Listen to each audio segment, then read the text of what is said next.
Para adorator yang terkasih, dalam keheningan di hadapan sakramen Maha Kudus, mari sejenak kita mendengarkan sabda Tuhan yang diambil dari Injil Yohanes bab 20 ayat 19 sampai dengan 31.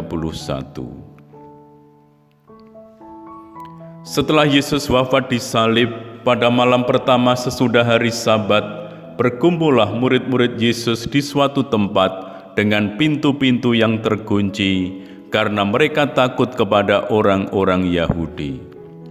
Pada waktu itu datanglah Yesus berdiri di tengah-tengah mereka dan berkata, "Damai sejahtera bagi kamu."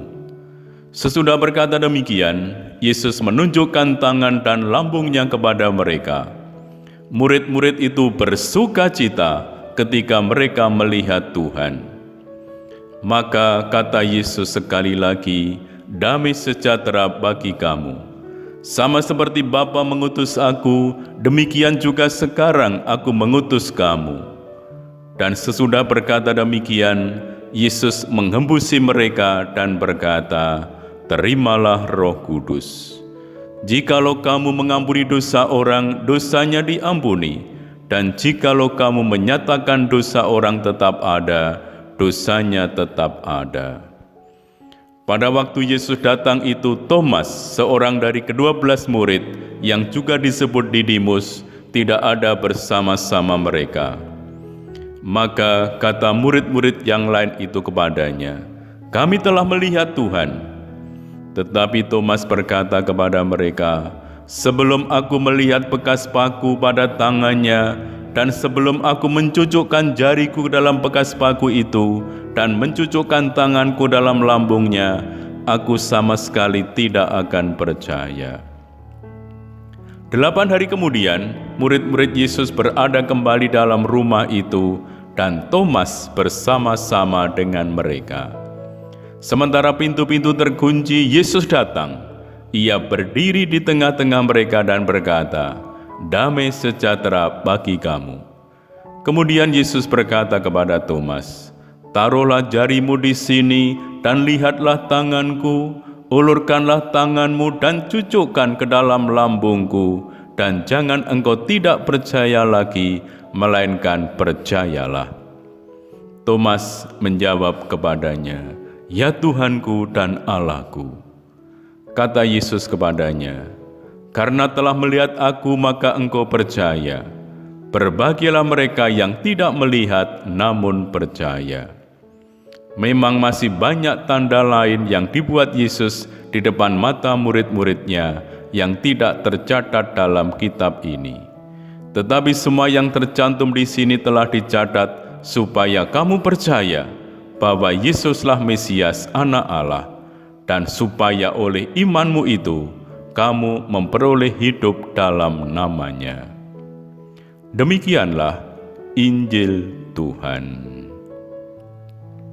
Para adorator yang terkasih, dalam bacaan ini Yesus menunjukkan kedua belah tangan dan lambungnya kepada para rasul. Ia ingin menegaskan bahwa luka-lukanya itu, khususnya di lambungnya, adalah sumber yang mengalirkan rahmat kerahiman Allah kepada umat manusia. Para murid mengenali Yesus yang bangkit baru pada waktu ia menunjukkan lukanya.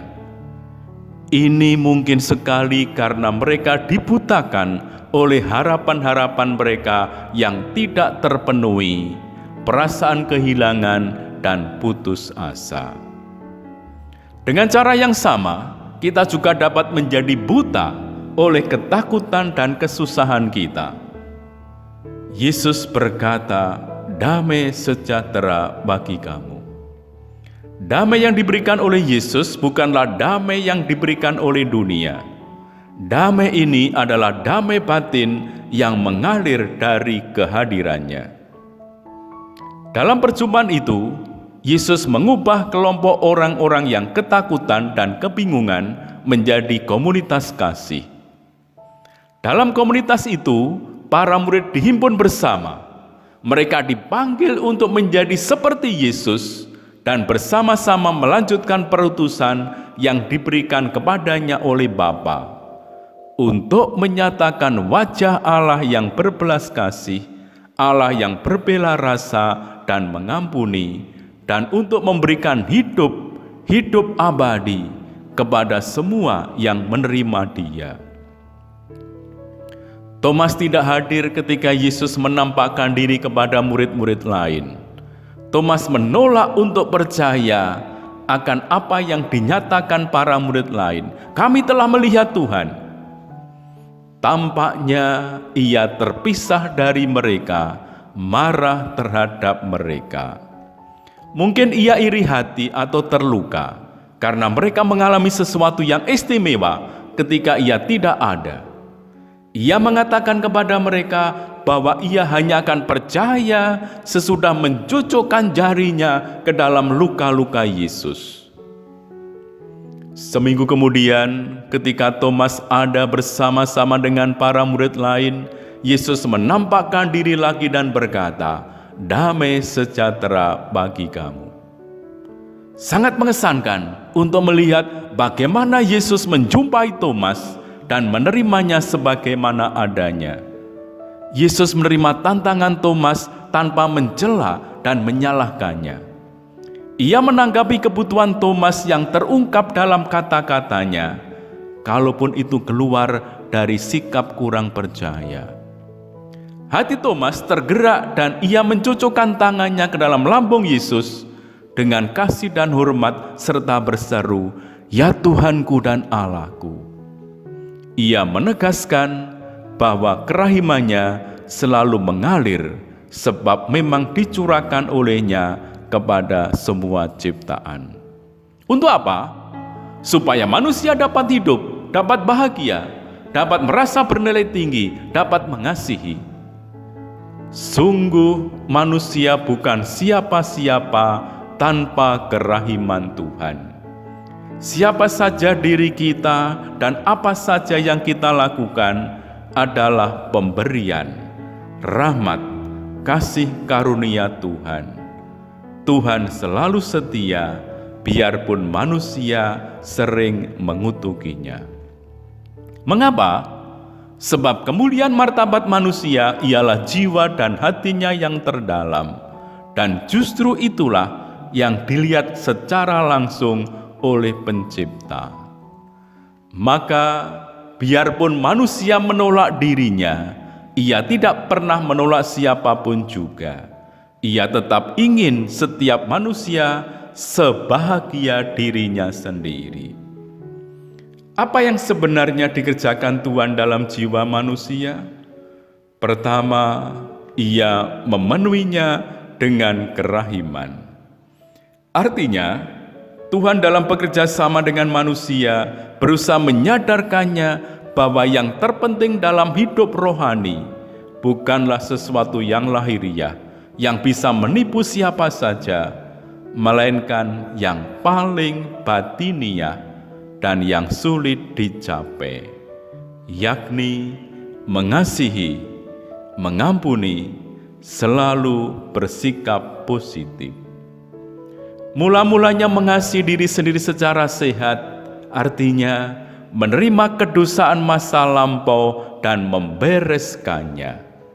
Ini kerja berat, sebab banyak orang tidak percaya bahwa dosa masa lampau sudah dibawa kepada Yesus dan sungguh diampuni. Maka, mencintai diri sendiri memang sulit. Padahal, tanpa mencintai diri sendiri, manusia cacat rohani. Kedua, kerahiman ilahi perlu diteruskan kepada sesama, kepada siapa saja yang dijumpai di jalan kehidupan ini.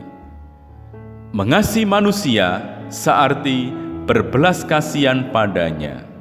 Berbelas kasihan berarti melihat orang lain, siap menolongnya, terutama siap berdialog dengannya, siap berdoa untuknya. Berbelas kasihan ialah mencoret seluruh daftar musuh yang tercipta di dalam hati karena tiada kerendahan hati. Banyak musuh adalah ciptaan fantasi yang liar. Sungguh ada banyak sekali hambatan dalam jiwa yang perlu diluruskan dan diajarkan oleh Yesus. Tetapi Yesus melakukan kerja ini dengan senang hati, sebab Ia tahu bahwa kalau manusia mau menurutinya, akhirnya Ia akan sampai kepada situasi yang indah. Ia akan dibenarkan oleh Tuhan. Ia akan dibenarkan seperti si pemungut cukai yang berdoa di sudut gelap bait suci di Yerusalem sebab merasa berdosa. Ia hafal satu doa saja, Tuhan, kasihanilah aku, orang yang berdosa ini. Marilah berdoa. Tuhan, di tengah ketakutan dan luka-luka hidup kami, biarlah Engkau datang menyelamatkan kami dan membentuk kami menjadi manusia baru, sebab Dialah Tuhan dan pengantara kami. Amin.